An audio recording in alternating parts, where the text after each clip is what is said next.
좀 생각해 봐야 될 제목인데요. 죽을 수는 있어도 무릎을 꿇을 수는 없습니다 라는 제목 가지고 제 말씀을 전하도록 하겠습니다. 제 생각을 전하는 게 아니라 오늘 이 말씀을 전하는 자리인데요. 신앙생활 할 때 보면 이렇게 남들보다 더 탁월하게 신앙생활 하는 사람들이 있어요. 세상 속에서 보면 세상과 타협하는 게 아니라 하나님께 쓰임받는 올곧은 인생을 살아가는 사람의 특징이 있습니다. 은혜를 받아야 돼요. 은혜가 임한대요. 근데 은혜를 받고 난 뒤에 은혜를 쏟아버리는 사람들이 있어요. 그러나 은혜를 받고 난 뒤에 결단을 해야 됩니다. 결단을. 내가 하나님 앞에 이렇게 삶을 살아갈 수 있도록 결단을 하게 되면 하나님이 도와주시는 역사가 있게 되거든요. 제가 이제 오늘 찬양을 들으면서 뒤에서 생각했습니다. 제가 이 자리에 있는 이유가 뭘까 생각해 보니까 하나님의 부르심도 있었지만 하나님께 내게 주신 은혜가 있을 때 결단을 했습니다. 내가 그 자리에 일어나서 찬양하며 기도하면서 내 이런 삶을 살아가게 해달라고. 저도 여러분과 똑같이 말씀을 듣는 입장에 있었거든요. 하나님의 말씀을 듣는 입장에 있었는데 그 하나님의 말씀을 드러내기 위해서, 집중하기 위해서 몸부림쳤고, 그 하나님의 말씀이 내 안에 들어왔을 때 그렇게 살아갈 수 있는 능력은 없지만 주님께 도와달라고 기도하면서 나갔습니다. 그런 시간을 통해서 제가 여기까지 오게 되었거든요. 제가 새벽에 과거에 이제 장경도 목사님 이제 서울의 홍동교회 청년부로 있었는데, 제가 이제 하도 마음이 절박하다 보니까 이제 새벽기도 마치고 나면 기도를 하잖아요. 근데 한 1년이 지나고 난 뒤에 이제 목사님이 부르시더라고요. 부르시면서 하시는 말씀이 1년 동안 너 기도하는 거 다 들었다는 거예요. 제가 워낙 이 소리를 좀 크게 기도했거든요. 그러니까 목사님께서 1년 동안 너의 기도 다 들었다 얘기를 하더라고요. 그러면서 우리가 신앙생활 할 때 그랬습니다. 대충 적당하게 삶을 사시려면 그렇게 그냥 기도 안 하시고 하셔도 돼요. 그러나 이 세상 속에서 하나님께 한번 쓰임받기를 원하신다면 악착같이 하셔야 돼요. 세상의 사람들도 성공하기 위해서 악착같이 하거든요. 그러나 우리는 이 땅 속에서 나의 자존심이 아니라 하나님의 자존심, 하나님의 이름을 드러내기 위해서는 정말 신앙생활 할 때도 악착같이 해나갈 때 하나님 우리를 세우시는 하나님의 역사가 있다는 것을 기억하시기를 바랍니다. 우리 한국교회가 1차 가구 순교신앙, 1차 일본 신자 참배할 때 1차 가구 순교신앙을 가지고 죽으면 죽겠다는 신앙을 우리에게 물려줬거든요. 그러나 오늘 순간에 이제는 이런 신앙들이 점차적으로 퇴색되어져 가지고 사라져가는 모습을 보게 됩니다. 우리가 예수 믿는 사람이 그리스도인이라고 하는데, 그리스도인으로서 세상을 살아가려면 뜻을 정하고 각오를 하셔야 돼요. 뜻을 정하지 않고 각오를 하지 않으면 세상에서 그리스도인으로 살아낼 수가 없습니다. 우리가 보면 세상 속에 그리스도인으로 살아내는 게 쉬운 일인가? 쉽지 않습니다. 적당히 타협하고 살아가면 생존을 할 수 있습니다. 생존은 할 수 있겠지만 하나님의 뜻을 이루어내는 비밀병기로 쓰임받기는 힘듭니다. 적당하게 타협하고 살면. 그래서 세상 자체가 만만하지 않지만 그 세상을 이길 수 있는 하나님의 은혜와 능력이 부어지면 얼마든지 세상을 이겨낼 수 있는 사람이 될 수 있습니다. 과거에 이제 이태원 클라스라는 드라마를 보신 분이 계실 거예요. 저는 그때 방영할 때는 보지 못했지만 유튜브에 있어서 한 번씩 보게 되었는데, 요식업계 1인자인 이제 장가 회장이 나오죠. 근데 그 사람은 밑바닥부터 시작해서 그것까지 올라갔지만 인격은 좋지 않다는 것을 알게 되는데, 이 장가 회장이 사람들에게 만날 때마다 요구하는 게 있는 게 무릎을 꿇으라는 거예요. 무릎을 꿇으라. 힘없으면 자신 앞에 무릎을 꿇으라는 것인데, 아무것도 없는 사람들의 소신은 객기에 불과하다. 아무것도 없는 사람의 소신은 객기에 불과하다 이 얘기를 하고 있거든요. 그게 이제 박세로이라는 이제 사람이 나오는데, 이제 이 박세로이는 뭐 고등학교 또 퇴학당하고 감옥도 들어가고 막 이런 일이 있거든요. 근데 이 박세로이가 왜 고등학교 자퇴를 했는가? 무릎 꿇지 않았어. 왜 감옥에 들어갔는가? 무릎 꿇지 않았어. 한 번만 무릎 꿇으면, 이 정말 장가 회장 앞에, 아들 앞에 한 번만 무릎 꿇으면 자퇴당하지 않을 수 있었고, 한 번만 무릎 꿇으면 감옥에 갈 줄 사는데 무릎 꿇지 않아서 감옥에 들어가는 모습을 보게 되잖아요.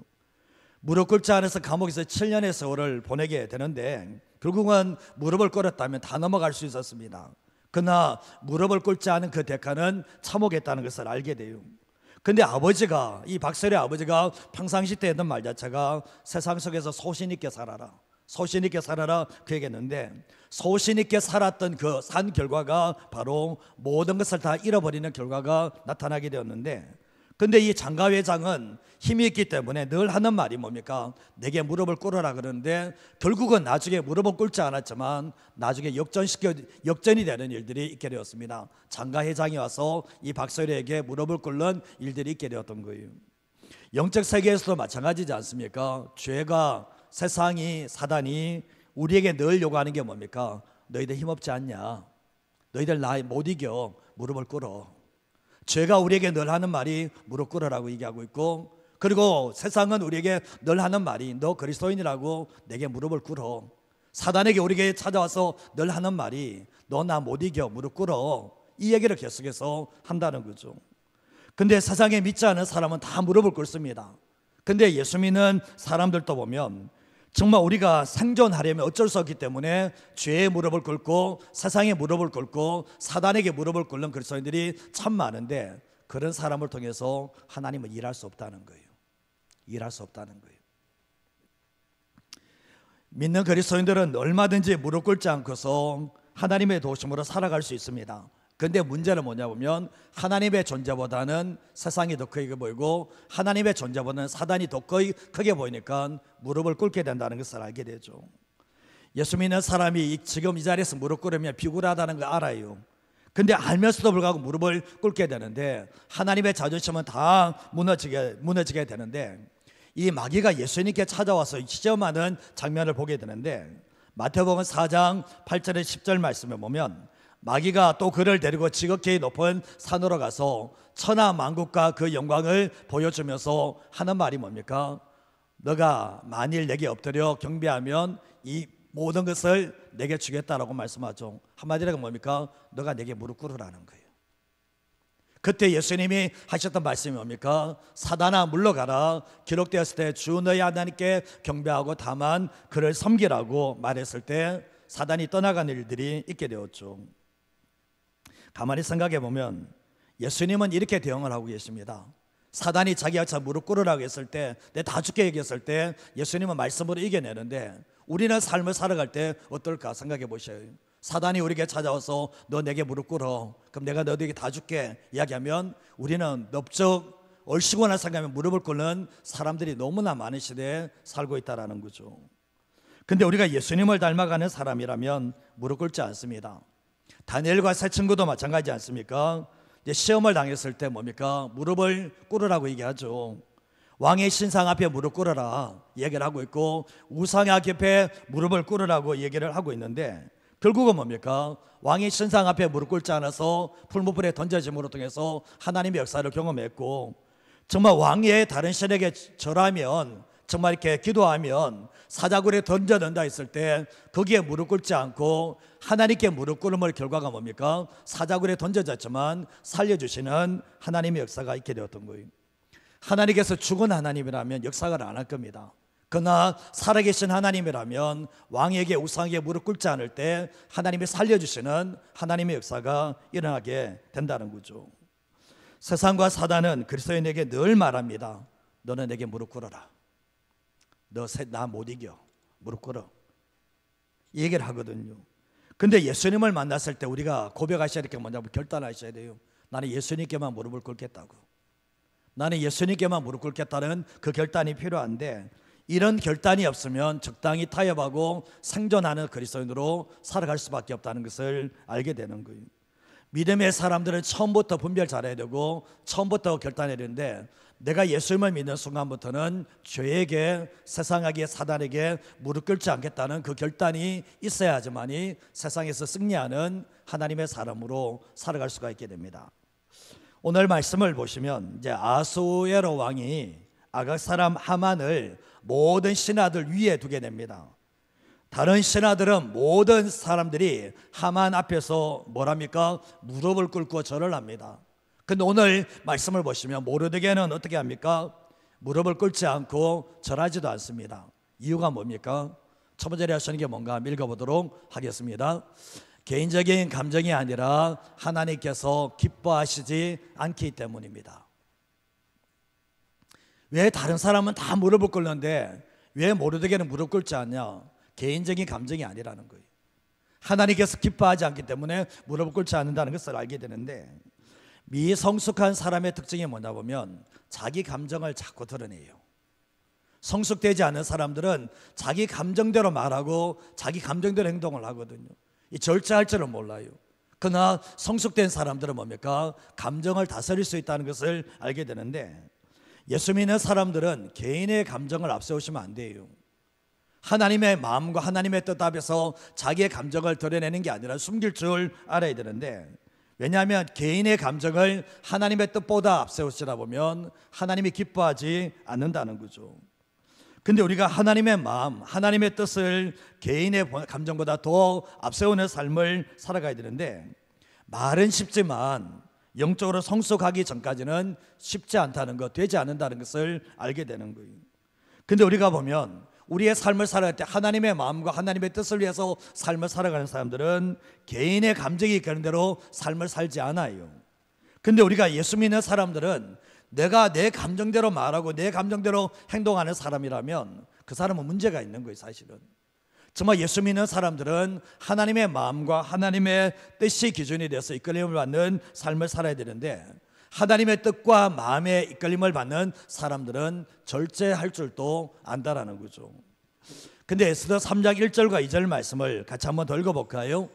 그 후에 아수에로 왕이 아각 사람 함므다다의 아들 하만의 지위를 높이 올려 함께 있는 모든 대신 위에 두니, 대궐 문에 있는 왕의 모든 신하들이 다 왕의 명령대로 하만에게 꿇어 절하되 모르드게는 꿇지도 아니하고 절하지도 아니하니.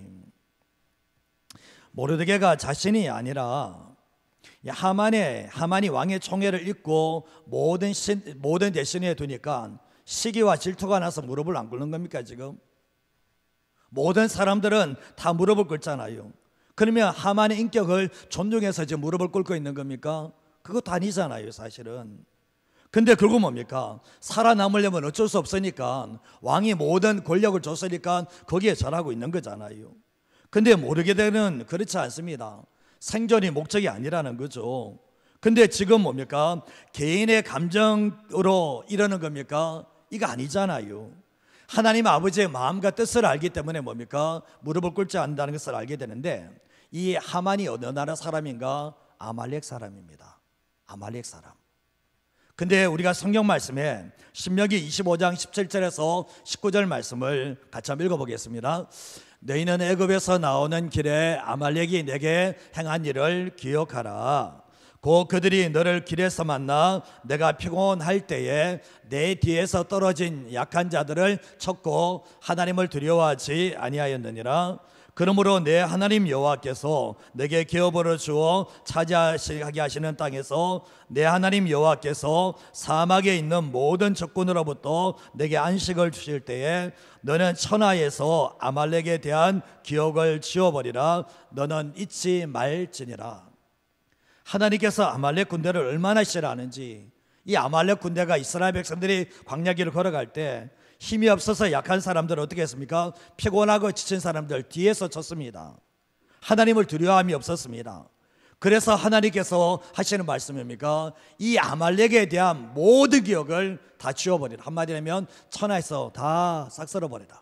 다 죽여버리라. 주님이 이렇게 말씀을 하셨거든요. 출애굽기 17장 13절에서 16절 말씀을 보시면, 여호수아가 칼날로 아말렉과 그 백성을 쳐서 무찌르니라. 여호와께서 모세에게 이르시되 이것을 책에 기록하여 기념하게 하고 여호수아의 귀에 외워들리라. 내가 아말렉을 어떻게 해요? 없이 하여 천하에서 기억도 못하게 하리라. 모세가 제단을 쌓고 그 이름을 여호와 니시라고 부르는데, 여호와께서 맹세하시기를, 여호와가 누구와 더불어 싸운다고요? 아말렉과 더불어 대대로 싸우리라 하였더라 라고 말씀을 합니다. 하나님께서 아말렉과 싸우겠다는 거예요.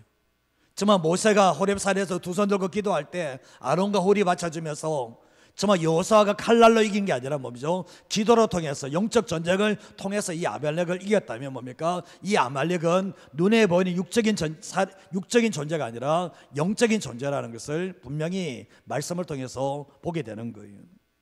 사무엘상 15장 7절에서 9절 말씀 또 한번 읽어보겠습니다.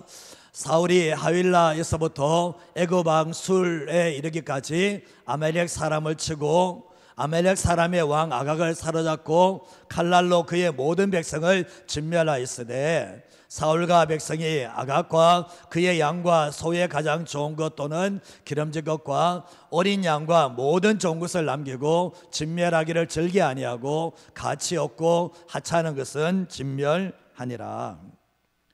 하나님께서 사무엘을 통해서 사울에게 말씀을 합니다. 아말렉을 다 죽여버려라, 다 쳐버려라 그랬는데 사울이 어떻게 합니까? 아각 왕을 남겨둬요. 그리고 이 아말렉 사람들이 도망갈 수 있도록 놔둬버려요. 이 자리에서 다 진멸할 수 있는 그 상황 가운데서도 사울은 어떻게 합니까? 자기를 위해서 뭡니까? 챙겨두고 아말렉 사람들을 살려둠으로 통해서 이 사람들이 결국 뭡니까? 문제가 된다는 것을 알게 돼요.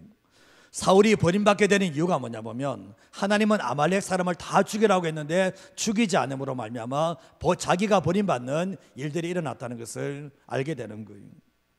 이런 역사를 모르드게가 모르겠습니까?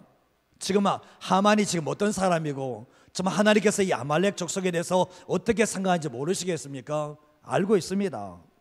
여러분 그런 얘기 아시죠? 피가 거꾸로 솟는다. 모르세요? 피가 거꾸로 솟는다. 하만이 그 자리에 올라갔을 때, 그리고 하만이 모든 사람의 앞에서 어뜸이 되어서 다 절하라고 했을 때 사실은 그 뒤에서 누가 있는 겁니까? 세상이 사단이 내게 절하라는 얘기거든요. 근데 피가 거꾸로 솟는 이런 느낌을 모르드게가 받았다 생각하거든요. 근데 결국 뭡니까? 하만이 누구인지를 아는 순간부터 모르드게는 죽을 수는 있어도 무릎을 못 꿇는다는 거예요. 내가 죽을 수는 있어도 무릎 못 꿇는다는, 네 앞에서는 못 꿇는다는 거예요.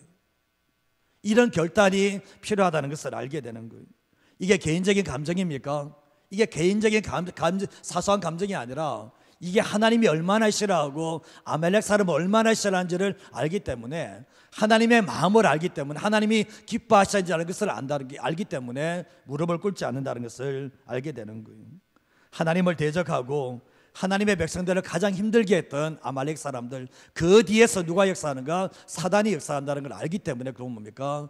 무릎을, 내가 죽을 수는 있어도 무릎을 꿇을 수는 없다, 이런 삶으로 살아가는 모습을 보게 됩니다. 우리의 삶의 나는 어떤가 생각해 보십시오. 하나님께 쓰임받는 사람들은 다 이유가 있지 않습니까? 하나님께 쓰임받는 사람 다 이유 있지 않습니까?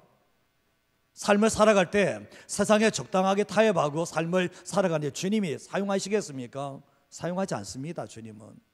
그래서 우리가 주님이 기뻐하신 일이라면, 주님이 기뻐하지 않은 일이라면 그게 우리의 삶의 기준이 되어서 내 사소한 감정대로 살아가는 게 아니라 하나님의 뜻이 기준이 되는 삶을 살아갈 때 우리는 뭡니까? 하나님의 뜻이 내한테 있을 때 내가 세상의 한복판 속에서 이게 지금 무릎 꿇어야 될 자리인지 꿇지 말아야 될 자리인지를 정확하게 분별할 수 있는 하나님의 사람이 될 수가 있는 거예요. 삶을 살아갈 때 우리가 그럴 때가 있습니다. 내가 죽을 수는 있어도 무릎 못 꿇는다. 이게 모르드게의 마음이건데, 이거는 사소한 감정이 아니라, 개인적인 감정이 아니라 하나님이 기뻐하지 않는다는 것을 알기 때문에 무릎 꿇지 않는다면 우리의 삶을 살아갈 때도 아무리 세상이 우리를 무릎 꿇으라고 누르고 아무리 사단이 우리를 무릎 꿇으라고 누른다 할지라도 하나님이 기뻐하지 않는다면 그렇게 고백하셔야 됩니다. 죽을 수는 있어도 무릎 못 꿇는다. 이런 각오가 가진 사람들이 하나님께 쓰임받는다는 것을 기억하시기를 주님의 이름으로 축복합니다. 저도 이 자리에 설교 전하면 그 눈빛 보면 알거든요. 아, 그렇게 살려고 하는구나. 그러나 눈빛 보시면 정말 이렇게 이런 말씀을 들으면 눈빛이 살아있는 사람들은 기도합니다. 이 말씀 듣고 기도하거든요. 근데 우리가 신앙생활에 그 눈빛하고 그 사람의 걸음걸이만 보면 그 사람이 어떤 사람인지를 알거든요. 우리가 삶을 살아갈 때도 오늘 이 말씀 보시면서 사소한 개인의 감정이 아니라 하나님의 기뻐하신 뜻이 아니라면 정확하게 거절하고 정말 거부할 수 있는 하나님의 사람이 되시기를 주님의 이름으로 축복합니다. 둠제라 쓰는 게 뭔가 한번 읽어보겠습니다. 모모에 보이는 전쟁이라 할지라도 하나님을 믿는다면 과감하게 싸울 수 있어야 합니다.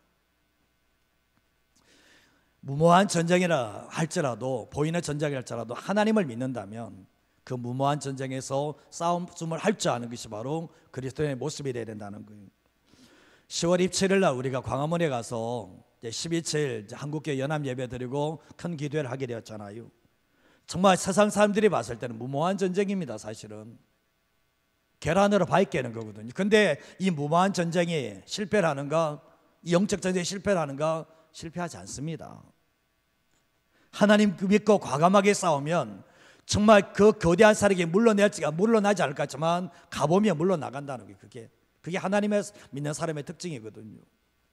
창세기 3장 15절 말씀에 보면 내가 너로 여자와 원수가 되게 하고 내 후손도 여자의 후손과 원수가 되게 하느니 여자의 후손은 내 머리를 상하게 할 것이요 너는 그의 발꿈치를 상하게 할 것이니라 하시고 라고 말씀을 하고 있거든요. 여자의 후손으로 누가 오셨습니까? 예수님이 오셨습니다. 예수님이. 창세기 3장 15절 말씀에 이미 영적 전쟁에 대해서 얘기하는데 뱀의 후손인 사단의 후손과 여자의 후손인 예수님이 이 땅에 오셨다는 것을 말씀을 하고 있는데, 뱀은 마귀 곧 사단을 말하고 있죠. 세상의 역사는 넓게 보면 여자의 후손과 뱀의 후손의 싸움입니다. 창세기부터 요한계시록까지 여자의 후손과 여자의 후손으로 오신 그리스도인들, 예수님과 그리스도께 속한 사람들과 뱀의 후손인 사단에게 속한 사람들의 영적 전쟁이 지금까지도 계속해서 벌어지고 있거든요. 부인할 수가 없는 거예요. 그래서 이 세상은 영적 전쟁터와 같은데, 근데 제가 이제 며칠 전에 그냥 영상을 보다가 이 국민의힘에 나이가 젊은 이제 자매예요. 여자인데 나이가 30대인 것 같아요. 근데 동성애에 대해서 얘기하는데 와, 제가 보면서 깜짝 놀랐습니다. 그 뒤에서 어둠의 영이 나와요.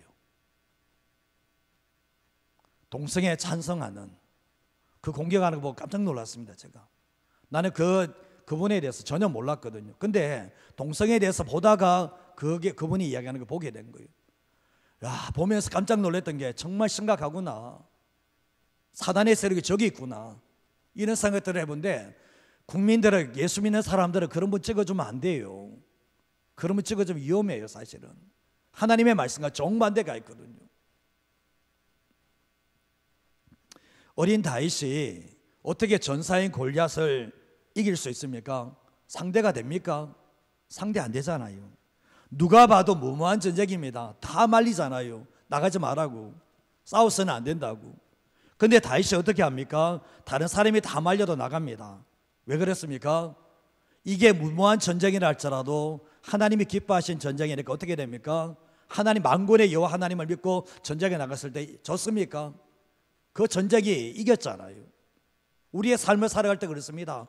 이게 정말 무모한 전쟁 같고 이게 완전히 패할 것 같은 전쟁이지만 하나님을 믿는 사람을 통해서 그 전세가 뒤집어지는 하나님의 역사가 나타난다는 거죠.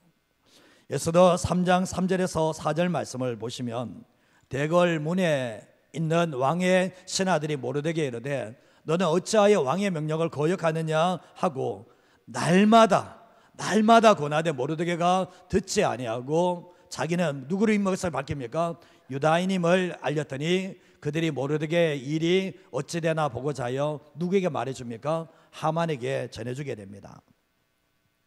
주변 사람들이 모르드게에게 이야기하죠. 너는 어찌하여서 왕의 명령을 거역하냐? 왕이 저 사람에게 절대 권력 줬으면 너도 절해야 되지 않냐 얘기하니까 날마다 얘기합니다. 귀에 닥지 않도록 계속해서 이야기를 하는데 듣지 않습니다. 그러나 도리어 자기는 유다인이라는 것을 밝혀버립니다. 근데 모르드게의 일이 어찌 되냐고, 정말 이 모르드게가 자기가 유다인이라고 했을 때 그것을 하만에게 알려주는 일들이 있게 되었거든요. 모르드게는 에스더에게도 자기 나라, 자기 민족 말하지 마라 그랬거든요. 자기도 한 번도 지금까지 자기 나라와 민족에 대해서 말한 적이 없어요. 근데 이 하만이 올라가고 난 뒤에 절하라고 하고 그러니까 거기에서 하는 말 자체가 한 번도 말하지 않니. 지금 말하는 게 뭡니까? 나는 유다인이라고 분명히 말씀을 하고 있는 거예요. 나는 하나님의 언약의 백성이라고 분명하게 말씀하는 모습을 보게 되거든요. 근데 하만의 귀에 들어갈 거 뻔히 알면서 이 말을 한 거예요. 근데 누가 봐도 모르드게와 하만은 이게 무모한 전쟁이에요. 사실은 계란으로 바위 깨는 거거든요. 이 전쟁인데도 붙습니다. 근데 5절과 6절 말씀해 보면 같이 한번 읽어볼까요? 하만이 모르드게가 무릎을 꿇지도 아니하고 절하지도 아니함을 보고 매우 노하더니 그들이 모르드게의 민족을 하만에게 알림으로 하만이 모르드게만 죽이는 것이 부족하다고 생각하고 아수에로의 온 나라에 있는 유다인고 모르드게의 민족을 다 멸하고자 하더라. 하만의 반응이에요. 처음에는 모르드게가 무릎 꿇지 않고 절하지 않는 것 때문에 매우 분노를 했는데 갑자기 주변 사람이 와서 모르드게가 유다인이라고 얘기를 하니까 정말 이 분노가 누구에게 쏟아갔나 보면 하나님의 백성 유다, 그게 포로로 잡혀간 유다인들에게 다 가게 되었거든요. 그러면서 모르드게의 민족 자체를 다 죽여버리겠다. 이게 누구의 생각입니까? 사단의 생각이에요. 이게 마귀의 생각이거든요. 마귀에 속한 사람은 마귀의 생각을 할 수밖에 없고 행동을 할 수밖에 없는데 결국은 뭡니까? 결국은 모르드게만 죽이는 게 아니라 다 죽여버리겠네. 이게 바로 사단의 전략이었다는 것을 알게 돼요. 나중에 하만이 왕에게 돈을 줍니다. 은일만 타를 넘겨줍니다. 근데 이 왕이 그 돈을 받고 유다민족 전체를 다 죽이도록 하만에게 가져온 조서에 도장을 찍습니다. 그래서 이 수산성에 다 번져나가는, 이 페르시아에 다 번져나가는 일들이 있게 되었던 거예요. 근데 에스더 3장 7절 말씀을 같이 한번 읽어보겠습니다. 아이수에로 왕 제12년 첫째 달 곧 니산월에 무리가 하만 앞에서 날과 달에 대하여 부르 곧 제비를 뽑아 12째 달 곧 아달호를 얻은지라. 정말 이 하만의 권세 같으면 지금 당장이라도 모르되 죽일 수 있습니다. 당장 죽여버려도 별 문제 없어요, 사실은. 근데 여기에서 보면 다 죽여 싶으면 꿀떡 같지만 점술가들을 동원해서 이제 부르 제비를 뽑게 되는데 지금이 1월 달인데 첫째 달인데 이제 첫째 달 곧 니산월에 이제 제비를 뽑아서 12째 달 아달호를 얻게 되는 11달에 이 11개월에 이제 후에 이 제비를 이제 죽이도록 제비를 뽑는 일들이 있게 되었습니다. 가만히 생각해 보면 모르드게 한 사람 때문에 페르시아에 남아 있는 유다 민족이 다 몰살하게 생겼습니다. 모르드게 이 일을 모릅니까? 이 일을 뻔히 다 알면서도 불구하고 왜 이렇게 합니까? 자기가 그냥 무릎 꿇으면 자기 민족 다 살려낼 수 있잖아요. 자기 무릎 꿇으면 유다 민족에 이렇게 피해를 주지 않을 수 있잖아요. 근데 왜 이렇게 하는가 생각해 보면 어둠과의 전쟁이라는 거, 이게 영적 전쟁이라는 거죠. 하만의 마음속에는 하나님의 백성들을 전부 다 몰살시키려는 사단의 역사가, 사단의 전략이 거기에 숨겨져 있었던 거예요. 오늘날도 마찬가지지 않습니까? 마귀는 세상을 통해서 하나님의 백성들을 몰살시키려고 수단과 방법을 가리지 않습니다. 수단과 방법을 가리지 않고 정치인에도 거기에 하만의 사람이 들어가 있거든요. 그래서 하나님의 백성들을, 하나님의 교회를 무너뜨리려고 하는 세력들이 너무나 많다는 것을 알게 되거든요. 가만히 생각해 보면 한 번 밀리면 계속 밀립니다. 한 번 절하면 계속 절합니다. 분명히 유다인 가운데서도 절한 사람이 있을 겁니다. 분명히 하만의 권세에 두려워서 정말 생존하기 위해서 무릎 꿇는 사람이 많았을 겁니다. 그러나 모르드게가 무릎 꿇지 않은 이유가 뭐냐 보면 한 번 무릎 꿇고 절하면 끝나는가? 안 끝납니다. 여러분 한번 나가보세요. 세상에서 죄에게 한번 무릎 꿇으면 그 다음부터 괜찮나요? 세상에게 한번 무릎 꿇으면, 사단에게 한번 무릎 꿇으면 그게 끝입니까? 아니요. 계속해서 죽을 때까지 무릎 꿇어야 돼요. 모르드게 이거 모르는가? 알고 있습니다. 그래서 결국 뭡니까? 처음부터 뭡니까? 전쟁을 선포합니다. 이거는 육적인 전쟁이 아니라 이거 영적인 전쟁이다. 그러면 전쟁하겠다는 거예요. 왜냐하면 사람에게 절하는 게 아니라 누구에게 절하는 겁니까? 사단에게, 마귀에게 절하는 꼴이 된다는 것을 모르지 않기 때문에 그렇습니다. 우리는 삶을 살아갈 때 어떻게 살아가야 되는가? 세상 속에서 생존 때문에 사단에게 무릎을 꿇고 절하면서 살아가야 되는가? 세상 뒤에는 사단이 있다는 거 모르는 사람 없죠? 그렇지 않습니까? 너 내게 절하라는 얘기 아니에요. 우리는 삶을 살아갈 때 하나님께 쓰임받는 사람들은 거기에서 거룩한 몸부림을 쳐요. 그리고 하나님의 병기로 쓰임받는 사람들은 아무리 무릎 꿇으라 할지라도 무릎을 꿇지 않습니다. 정말 이게 박세로의 청년, 장가 거기에서 보면 박세로의 청년은 소신이 있기 때문에 무릎 꿇지 않습니다. 그럼 예수 믿는 사람들은 뭐예요? 예수 믿는 사람들은 하나님의 이름이 걸려있고 하나님의 영광이 걸려있다면 어떻게 삶을 살아야 되는지 해답은 나왔거든요. 그러나 거기에서 무릎 꿇은 순간부터 하나님의 눈밖에 나기 시작합니다. 그리고 하나님께서는 그분이 다시 설 때까지는 그 사람을 통해서 일할 수 없다는 것을 알게 되는 거예요. 좀 전에 우리가 찬양했죠. 하나님의 사랑이 영원히 함께하리. 어떤 사람에게요? 십자가의 길을 걸어가는 사람에게, 순교자의 길을 걸어가는 사람에게 하나님의 사랑이 함께한다라고 말씀했거든요. 신앙생활 할 때 전부를 안 걸어요. 우리는 전부 안 걸어요. 주님께 올인하면 뭐가 탈날까 싶어서, 주님께 올인하면 뭐가 손해볼 것 같아서 안 겁니다. 그러나 오늘 모르게 모습은 뭡니까? 주님께 전부를 걸어요. 이런 사람을 통해서 하나님이 일하신다는 것을 알게 되는 거예요. 왜 하나님께서 모르드게를 사용하시는가? 왜 영적으로 준비시켰었는가? 결국 뭡니까? 정말 이 모르드게 한 사람을 통해서 모든 것이 다 역전될 수 있다는 것을 주님은 아셨기 때문이거든요. 삶을 살아갈 때 오늘 마십시오.